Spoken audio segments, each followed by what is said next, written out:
இவாஞ்சலிஸ்ட் பால் பாலபாஸ்கரன் கொடுக்கும் சிலுவையின் செய்தியை கேட்டுக்கொண்டிருக்கும் சகோதர சகோதரிகளையும் நண்பர்களையும் இச்செய்தி மூலமாக சந்திப்பதில் பெரும் மகிழ்ச்சி அடைகிறோம்.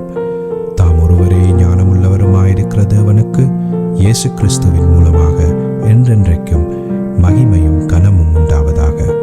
ஆமீன்.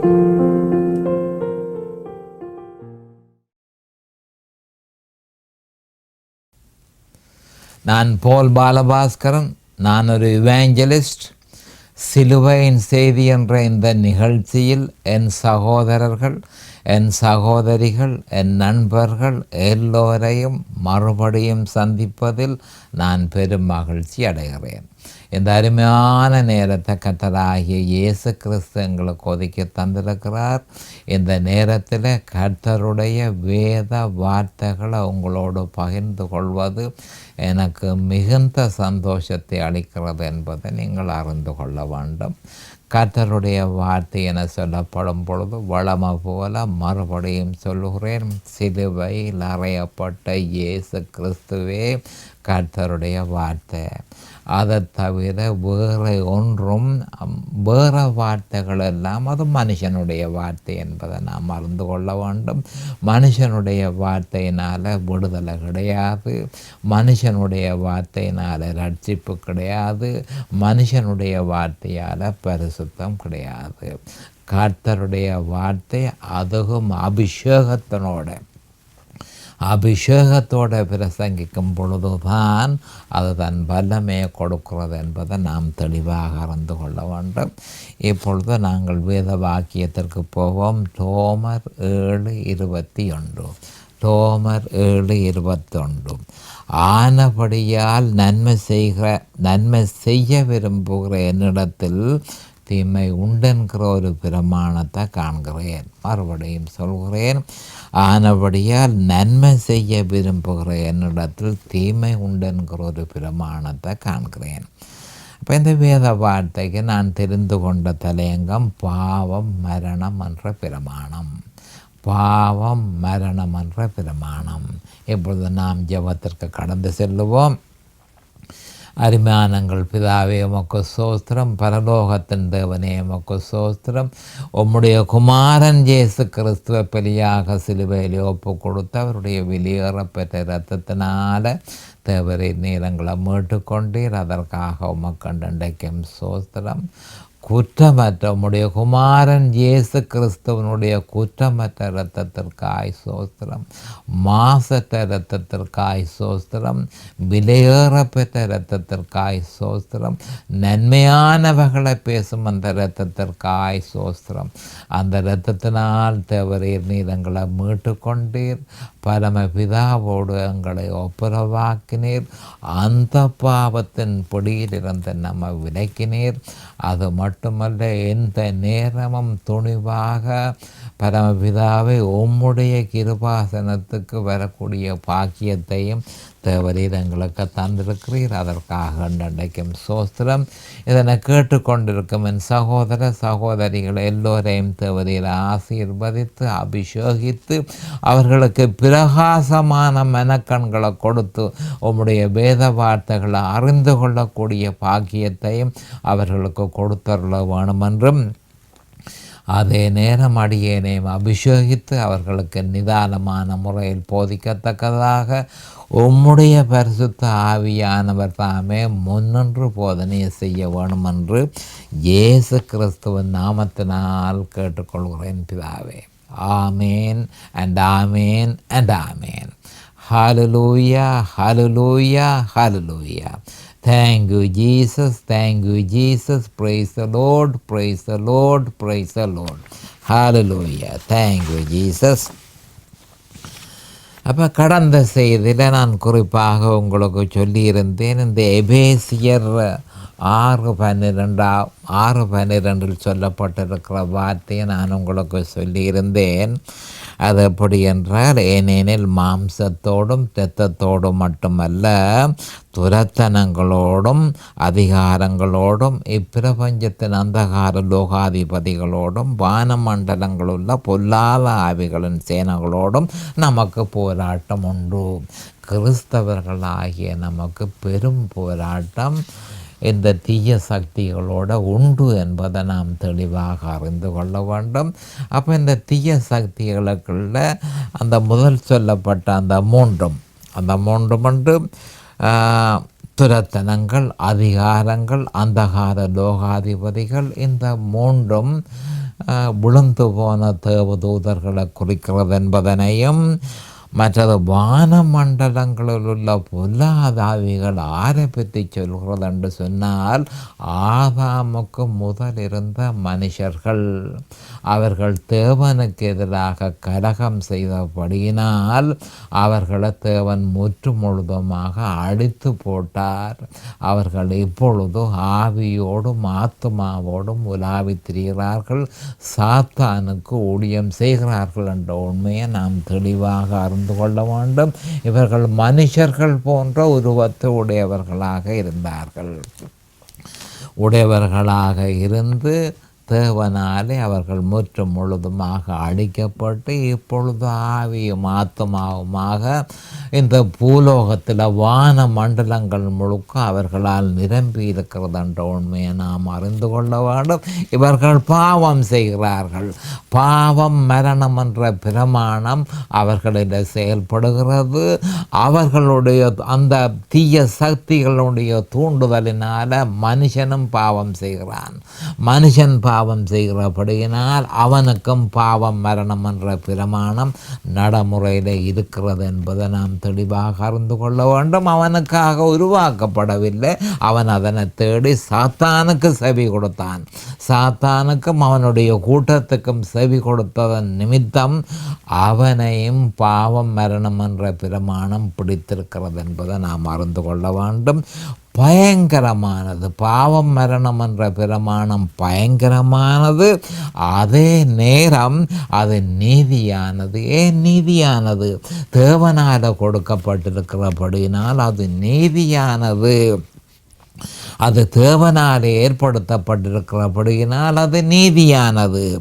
அப்போ இந்த நீதியான தேவனுடைய இந்த பிரமாணத்திலிருந்து மனுஷகுலம் தப்பி பிழைப்பதற்கு இரக்கமும் கிருபையும் உள்ள தேவன் இந்த பாவம் மரணம் என்ற பிரமாணத்தை விட மகாபலம் கொண்ட இன்னொரு பிரமாணத்தை உருவாக்கியிருக்கிறார். அந்த பிரமாணம்தான் கிறிஸ்து இயேசுவினாலே ஜீவனுடைய ஆவியின் பிரமாணம் என்று ரோமர் 8:2 சொல்லப்பட்டிருக்கிறது. அப்போ ஒருவன் கிறிஸ்து இயேசுவினாலே ஜீவனுடைய ஆவியின் பிரமாணத்தை கடைப்பிடிப்பானாயின் அவனில் பாவம் மரணம் என்ற பிரமாணம் செயற்படாது என்ற உண்மையை நாம் அறிந்து கொள்ள வேணும். அப்போ ரோமர் 8:2 கிறிஸ்து இயேசுவினாலே ஜீவனுடைய ஆவியின் பிரமாணம் என்ன பாவம் மரணம் என்னும் பிரமாணத்தில் நின்று விடுதலையாக்கிட்டே என்று பவுல் அப்போஸ்தலர் சொல்லியிருக்கிறார். அப்போ பாவம் மரணம் என்ற பிரமாணத்திலிருந்து விடுதலையாக்கினது எந்த பிரமாணம்? ஜீவனுடைய ஆவியின் பிரமாணம். கிறிஸ்து இயேசுவினாலே ஜீவனுடைய ஆவியின் பிரமாணம் என்பது இங்கு தெளிவாக வலியுறுத்தப்பட்டிருக்கிறது. தேவன் இந்த பிரமாணத்தை நமக்காக தயார் செய்திருக்கிறார். அப்போ எந்த மனுஷனாகுதல் ஜீவனுடைய ஆவியின் பிரமாணத்தை அவன் கடைப்பிடிப்பானாக இருந்தால் அவன் பாவம் மரணம் என்ற பிரமாணத்திலிருந்து தப்பி பிழைக்க முடியும் என்பதை நாம் அறிந்து கொள்ள வேண்டும். அப்போ அது என்ன? கிறிஸ்து இயேசுவினாலே. அதனுடைய அர்த்தம் என்ன? கிறிஸ்து இயேசுவுக்குள் இருப்பதே ஜீவனுடைய ஆவியின் பிரமாணத்தின் ஆவியின் பிரமாணத்தின் முக்கியமான அம்சமாக. மறுபடியும் சொல்கிறேன், கிறிஸ்து இயேசுவுக்குள் இருப்பதே ஜீவனுடைய ஆவியின் பிரமாணத்தின் முக்கிய அம்சமாகும் என்பதை நாம் அறிந்து கொள்ள வேண்டும். அந்த பிரமாணம் நாம் இயேசு கிறிஸ்துவை சிலுவையில் அறையப்பட்ட அவரே அன்றி வேறொன்றையும் நமக்குள் அறிந்திருக்கக்கூடாது என்பதனை வலியுறுத்துகிறது. 1 Corinthians 2:2 அதாவது நடைமுறைப்படுத்தப்பட வேணும். நடைமுறைப்படுத்தப்பட வேணும் என்பதை ரோமர் 8:2 வலியுறுத்துகிறது என்பதை நாம் அறிந்து கொள்ள வேண்டும். நம்மிடத்தில் தீமை உண்டென்கிற ஒரு பிரமாணத்தை ரோமர் 7:22 நாம் காண்கிறோம். நம்மிடத்தில் தீமை உண்டென்கிற ஒரு பிரமாணம் இது நிரந்தரமாக நம்முடைய சரீரத்தின் அவயவங்களில் தங்கியிருக்கிறது. அப்போ தீமை உண்டென்கிற பிரமாணம், பாவம் மரணம் என்ற பிரமாணம் நம்முடைய சரீரத்தின் அங்கங்களில் தங்கி இருக்கிறது என்ற உண்மையை கிறிஸ்தவர்கள் அறிந்திருக்க வேண்டும். அப்போ கிறிஸ்தவர்களாகிய நாம் எக்கால சத்தம் கேட்கும் வரையும் அல்லது மரிக்கும் பொழுது மட்டுமே பாவம் மரணம் என்ற பிரமாணத்தினால் நம்மில் உருவாக்கப்பட்ட பாவ சுபாவம் நம்ம விட்டு திருப்பி மறுபடியும் அதை சொல்ல வேண்டியதாக இருக்கிறது. அப்போ இந்த நிலைமையில் பாவம் மரணம் என்ற பிரமாணம் நம்முடைய அவயவங்களில் இருக்கிறது என்பதை நாம் தெளிவாக அறிந்து கொள்ள வேண்டும். அது எப்போ நம்ம விட்டு அகலும் என்று சொன்னால் எக்கால சத்தம் கேட்கும் பொழுது அது நம்ம விட்டு அகலும், அல்லது இந்த பூமியில் நாம் கண்ணை மூடி மரிக்கும் பொழுது அது நம்ம விட்டு கண்ணை மூடி நாம் மரித்து தேவனிடத்தில் போகும் பொழுது அந்த பிரமாணத்திலிருந்து நாங்கள் பூரணமாக கிறிஸ்தவர்கள் விடுதலை அடைய முடியும். கவனமாக அறிந்து கொள்ளுங்கள். கிறிஸ்தவர்கள் எக்கால சத்தம் கேட்கும் பொழுது அல்லது இந்த பூமியில் அவர்கள் கண்ணை மூடும் வரையும் அந்த பிரமாணம் மனுஷரில் இருக்கும். கண்ணை மூடின உடனே அந்த பிரமாணத்தில் இருந்து மனுஷன் விடுதலை ஆகிறான். எக்கால சத்தம் கேட்ட பொழுது மனுஷன் விடுதலை ஆகிறான். அவன் தேவனால் எடுத்து கொள்ளப்பட்டு மகிமையான சரீரம் அவனுக்கு கொடுபடுகிறபடியினால் அவன் முழுவதுமாக அந்த பாவ சுபாவத்திலிருந்து அவன் அகலுகிறான் என 1 கொரிந்தியர் 15:52-54 தெளிவாக சொல்லப்பட்டிருக்கிறது. அதுவரையும் அந்த பாவ சுபாவம் நம்மில் தங்கியிருக்கும். அந்த பாவ சுபாவம் நம்மில் தங்கியிருக்கும். அது பலமாக ரட்சிக்கப்பட முன்பு செயற்பட்ட மாதிரி கிறிஸ்தவர்களாகிய நம்மில செயற்படாதபடிக்கு அதனை கட்டுப்பாட்டுக்குள் வைத்திருக்க வேண்டியது ஒவ்வொரு கிறிஸ்தவனுடைய கடமையாக இருக்கிறதென ரோமர் 6:12 தெளிவாக சொல்லப்பட்டிருக்கிறது. அது என்னென்று சொன்னால், ரட்சிக்கப்பட முந்தி எப்படி பலமாக அது செயற்பட்டதோ இப்போ ரட்சிக்கப்பட்ட பின்பு அது பலமாக செயற்படாதபடிக்கு அதனை பார்த்து கொள்ள வேண்டியது ஒவ்வொரு விசுவாசியினுடைய கடமை என்பதை தெளிவாக இங்கு நிரூபிக்கப்பட்டிருக்கிறது. அது தேவனுடைய எதிர்பார்ப்பாகவும் இருக்கிறது. அப்போ வேத வாக்கியம் ரோமர் 6:12 அது பற்றி, ஆகையால் நீங்கள் சரீர இச்சைகளின்படி பாவத்திற்கு கீழ்ப்படியத்தக்கதாக சாவுக்கு ஏதுவான உங்கள் சரீரத்தில் பாவம் ஆளாதிருப்பதாக. சாவுக்கு ஏதுவான உங்கள் சரீரத்தில் பாவம் ஆளாதிருப்பதாக. பாவம் மரணம் என்ற பிரமாணம் செயற்படாமல் இருப்பதாக என்று சொல்லி ரோமர் 6:12 தெளிவாக சொல்லப்பட்டிருக்கிறது. அப்போ ரட்சிக்கப்பட்ட உடனே தேவனால் நம்முடைய இருதயத்தில் நாட்டப்பட்ட தெய்வீக சுபாவம் நன்மை செய்ய வேண்டும் என்கிற விருப்பத்தை இயற்கையாகவே கிறிஸ்தவனுடைய மனதில் உருவாக்குறது என்ற உண்மையை நாம் அறிந்து கொள்ள வேண்டும். அப்போ நன்மை செய்கிறது இருந்தால் போல மனுஷனிடத்தில் வரையில் மனுஷனிடத்தில் அந்த தெய்வீக சுபாவம் நாட்டப்பட்டதன் நிமித்தம் நன்மை செய்ய வேண்டும் என்கிற விருப்பம் அவனிடத்தில் தோன்றுகிறது. ஆனால் அவன் எப்படி பாவ சுபாவத்தை கையாளுகிறான் என்பதை பொறுத்தே அவனால் நன்மை செய்ய முடியும். அப்போ பாவ சுபாவத்தை அவன் கையாளுகிற முறையை பொறுத்தே அவனால் நன்மை செய்ய முடியும் என்ற உண்மையை நாம் அறிந்திருக்க வேணும். அது மட்டுமல்ல, ஜெயங்கொண்ட கிறிஸ்தவ வாழ்க்கையையும் வாழ முடியும் என்பதை நாம் அறிந்திருக்க வேண்டும். அப்போ ஒரு கிறிஸ்தவன் தேவனுக்கு ஏற்றபடி பாவ சுபாவத்தை கையாளுவானாக இருந்தால், அப்போ ஜெயம் கொண்ட கிறிஸ்தவ வாழ்க்கையை எப்படி நடைமுறைப்படுத்துகிறதென்ற விபரத்தை அவன் பூரணமாக அறிந்து அதன்படி பாவ சுபாவத்தை அவன் கையாளுபவனாக இருந்தால் சீரழிந்த நிர்பந்தமான கிறிஸ்தவ வாழ்க்கையை அவன் தவிர்க்கக்கூடியதாக இருக்க. மறுபடியும் சொல்லுகிறேன், அப்போ தேவனுக்கு ஏற்ற முறையில் கிறிஸ்தவன் பாவ சுபாவத்தை கையாள வேணும். அப்படி கையாளுவானாய் இருந்தால் சீரழிந்த நிர்பந்தமான கிறிஸ்தவ வாழ்க்கையை அவன் தவிர்க்க முடியும் என்பதை நாம் அறிந்து கொள்ள வேண்டும். தவிர்க்க முடியும். அது எப்படி எனில், அவனுடைய விசுவாசம் கிறிஸ்துவிலும் அவர் சிலுவையில் நிறைவேற்றியதை விட்டு அவன் விலகும் பொழுது ரட்சிப்பின் நிமித்தம் செயலற்றிருந்த பாவ சுபாவம் மறுபடியும் உயிர்த்தெழுந்து அவன் விரும்பினதை செய்ய விடாமல் அவன் விரும்பாததை செய்யுமாறு வற்புறுத்தும் என்ற ஒரு உண்மையை நாம் அறிந்து கொள்ள வேண்டும். ஆனபடியால் தான் தேவனால் நியமிக்கப்பட்ட வழியை சரியான முறையில் கையாளும் பொழுதுதான் நிர்பந்தமான வாழ்க்கையை தவிர்த்து நன்மை செய்ய முடியும் என்ற உண்மையை நாம் அறிந்திருக்க வேண்டும். இதனையே ரோமர் 6:12 வலியுறுத்துகிறது.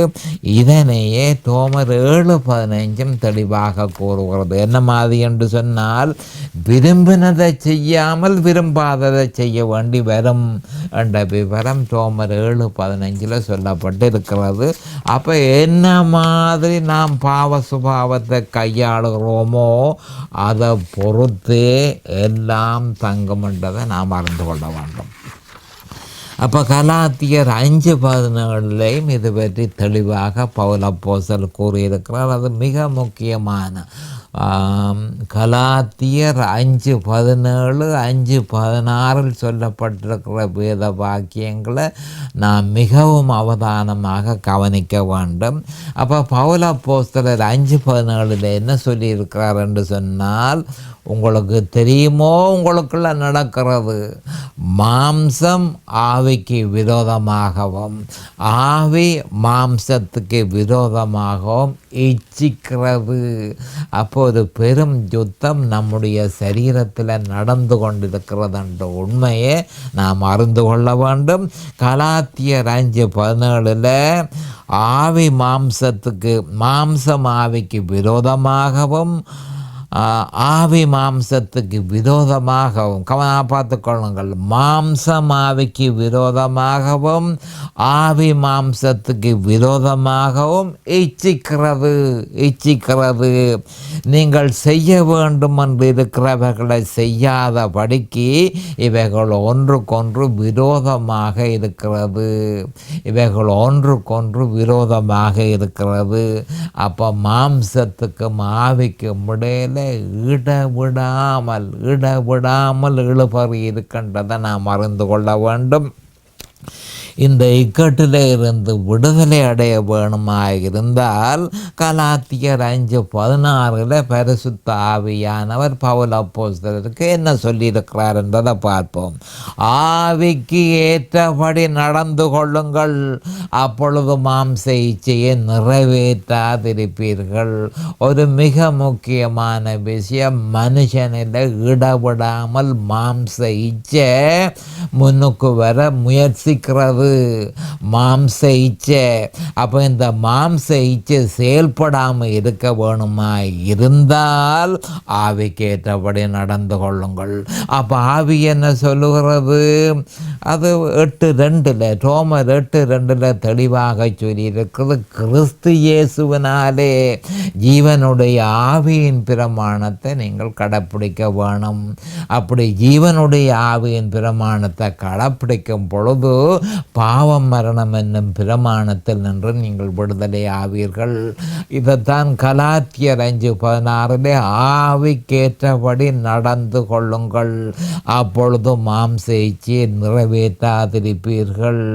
அப்போ மாம்ச இச்சையும் ஆவிக்கு இடையில இடவிடாத இழுபறி நம்முடைய சரீரத்தில் நடைபெறுகிறது என்பதை கிறிஸ்தவர்கள் அறியாமல் இருக்கிறார்கள்.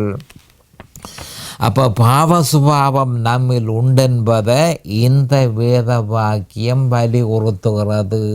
எந்த வேத வாக்கியம் வலியுறுத்துகிறது? கலாத்தியர் 5:16 தெளிவாக வலியுறுத்துகிறது. பாவ சுபாவம் ரட்சிக்கப்பட்டாலும் நம்மிடத்தில் வாசமாக இருக்கிறது என்ற உண்மை இந்த வேத வாக்கியத்தில் வெளிப்படுத்தப்பட்டிருக்கிறது.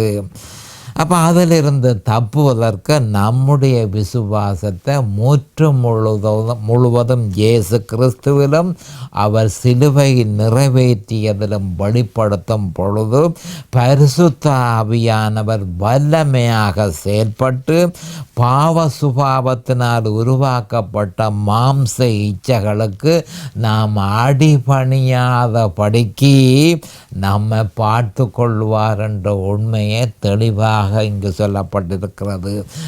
ஆவிக்கேற்றபடி நடந்து கொள்ளுங்கள், அப்பொழுது மாம்ச இச்சையை நிறைவேற்றாதிருப்பீர்கள்.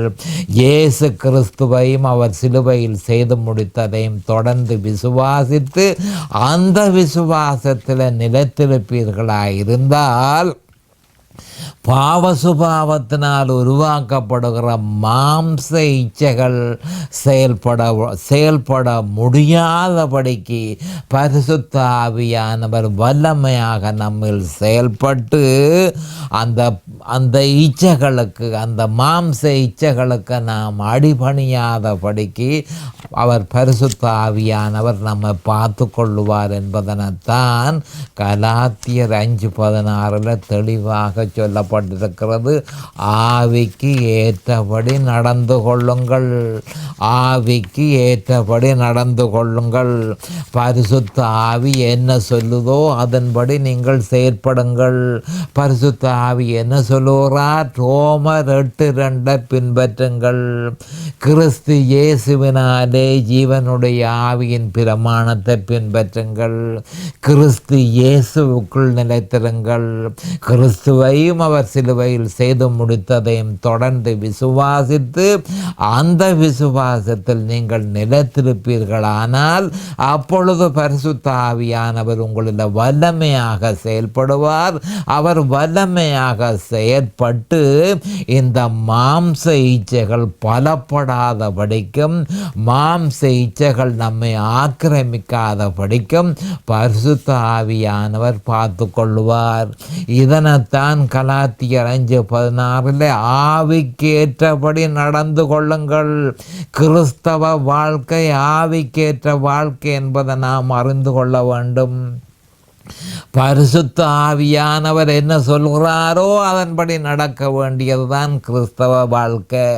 இதைத்தான் ஆவிக்கேற்றபடி நடந்து கொள்ளுங்கள். ஏனென்று சொன்னால் மாம்சத்துக்கும் ஆவிக்கும் இடையில உங்களுடைய சரீரத்தில் இடவிடாத போராட்டம் உண்டு கண்டு சொல்லி கலாத்தியர் 5:17 சொல்லப்பட்டிருக்கிறத நாம் பார்த்து கொள்ள வேண்டும்.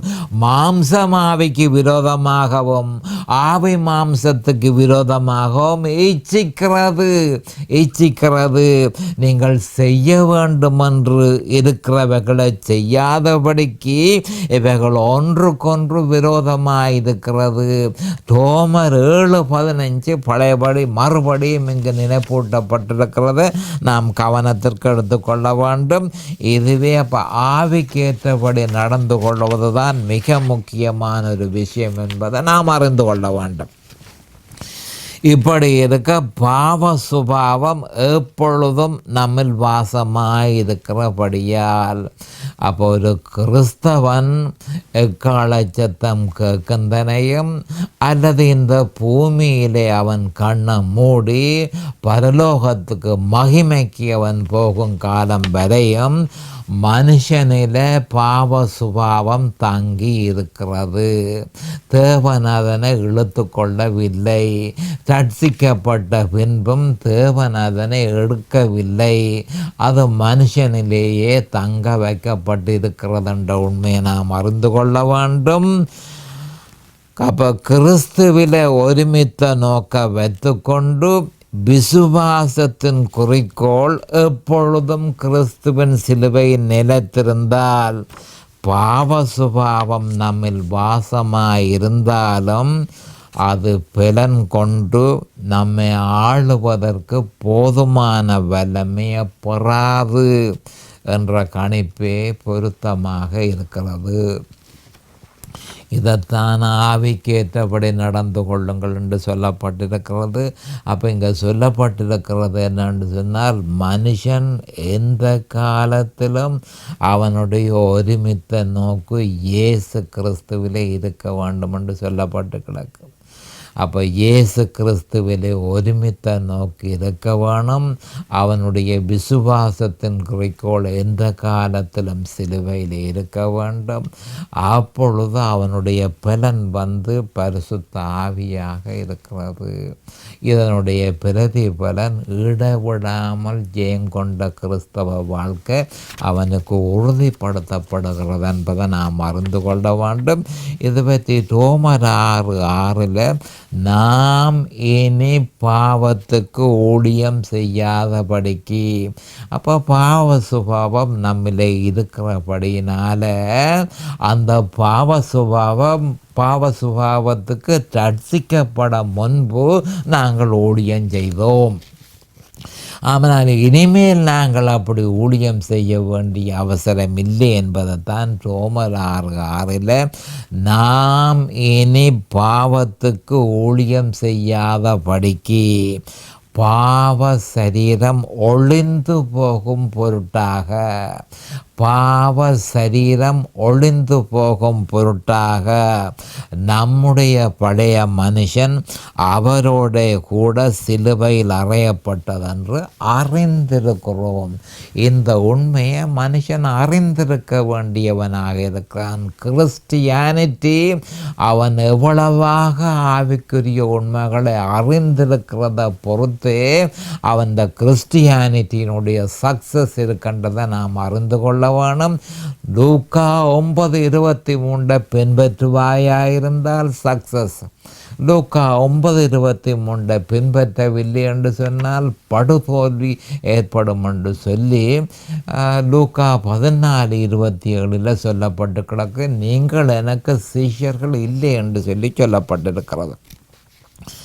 அப்போ பரிசுத்த ஆவியானவர் என்ன சொல்லியிருக்கிறார் என்று சொன்னால் அறிந்திருக்க வேணும். நீங்கள் பாவ சரீரம் ஒளிந்து போகும் பொருட்டாக நம்முடைய பழைய மனுஷன் அவரோடே கூட சிலுவையில் அறையப்பட்டான் என்றதை நீங்கள் தொடர்ந்து விசுவாசிக்க வேணும்.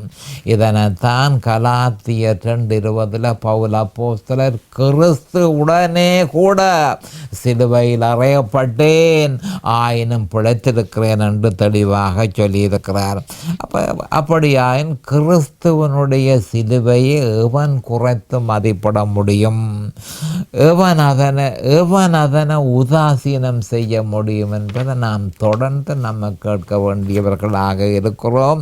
அப்போ கிறிஸ்துவின் சிலுவையினால் விடுதலை நமக்கு தரப்பட்டிருக்கிறது. இனி பாவத்துக்கு நீங்கள் ஊழியம் செய்ய வேண்டாம் என்று தெளிவாக ரோமர் 6:6 சொல்லியிருக்கிறது. பொழுது நேரம் சமீபமாகிவிட்டது.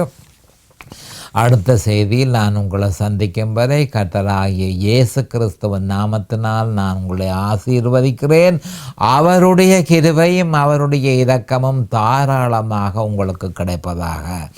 இயேசுவின் நாமத்தில் பரிசுத்த பிதாவே, ஆமேன் அண்ட் ஆமேன் அண்ட் ஆமேன்.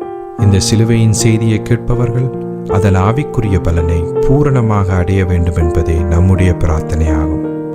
தொலைபேசி மூலம் தொடர்பு கொள்ள விரும்புவோர் 647-465-1224 மூலமும், இமெயில் மூலம் தொடர்பு கொள்ள விரும்புவோர் paulbalabhaskaran@gmail.com மூலமும் தொடர்பு கொள்ளலாம்.